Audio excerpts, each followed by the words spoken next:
राहुरी तालुक्यातील राहुरी फॅक्टरीतील मुलींचा व्यवसाय होत असल्याची घटना नुकतीच उघडकीस आली. एका मुस्लिम तरुणीला 1.5 लाख रुपयात विकत घेऊन तिचा जबरदस्तीनं हिंदू मुलाबरोबर विवाह लावून देण्यात आला. त्यानंतर संबंधित तरुणांकडून त्या तरुणीचा छळ करण्यात आला.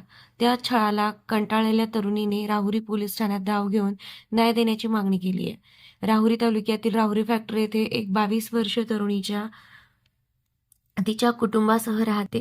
तिच्या शेजारी एक महिला राहते. त्या महिलेनं पीडित तरुणीच्या आईवडिलांना पैशाचं आमिष दाखवले. नंतर त्यांना 1.5 लाख रुपये देऊन त्या महिलेनं सदर तरुणीला विकत घेतलं.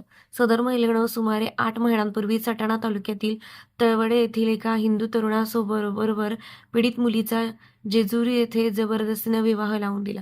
त्यानंतर पीडित तरुणी व तिचा नवरा 4 ते 5 महिने सटाणा येथे राहिले. मात्र या दरम्यान तिच्या नवऱ्यानं तिचा छळ केला.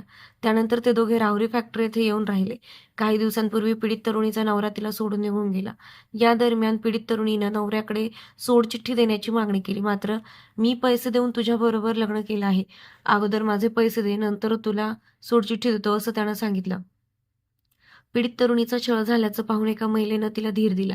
तू अन्याय सहन करू नको, असं सांगितलं. मात्र राहुरी फॅक्टरी येथील तरुणीला विकत घेतलेल्या महिला पीडित तरुणीला व तिला धीर देणाऱ्या महिलेला दमदाटी करून खोटे गुन्हे दाखल करण्याची धमकी देत आहे.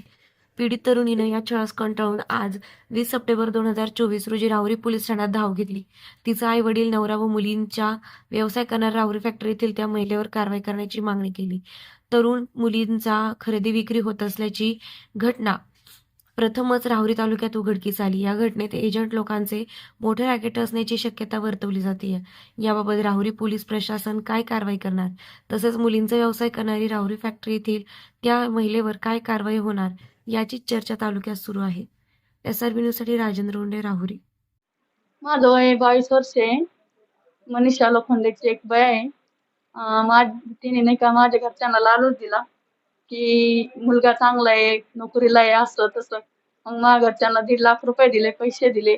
मला लग्न करून दिलं. मग मी नाशिकला सटाणा इथे गाव आहे, तिथं राहिले 5 महिने.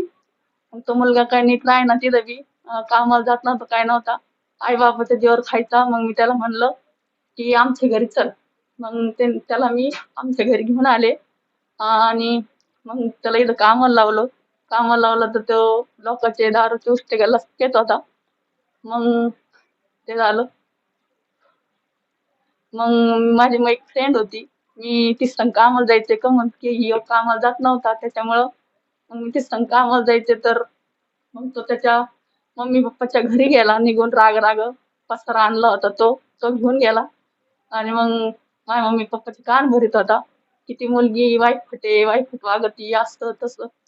की मग माझे मम्मी पप्पा मला म्हणत होते नांदायला जाय, असं तसं. मग ते मनीषा लोखंडे मला म्हणत होती ते पैसे देऊन टाकलीस तर नांदायला जाय, असं तसं. आता काय इच्छा आहे तुझी? माझी इच्छा अशी की त्यांच्यावर कारवाई केली जाईल. कोणावर? मनीषा लोखंडे, कुठे राहते ती? दारू फॅक्टरी. आणखी कोणावर? मम्मी पप्पा, आई, नवरा, असं. मनीषा लोखंडे जी आहे ती काय काम करते? ती मुलींचे लग्न लावून देते पैसे घेऊन, असं. ताज्या बातम्यांसाठी आणि नवनवीन अपडेट्ससाठी SRB न्यूजला सबस्क्राईब करा आणि बेल आयकॉनला प्रेस करा.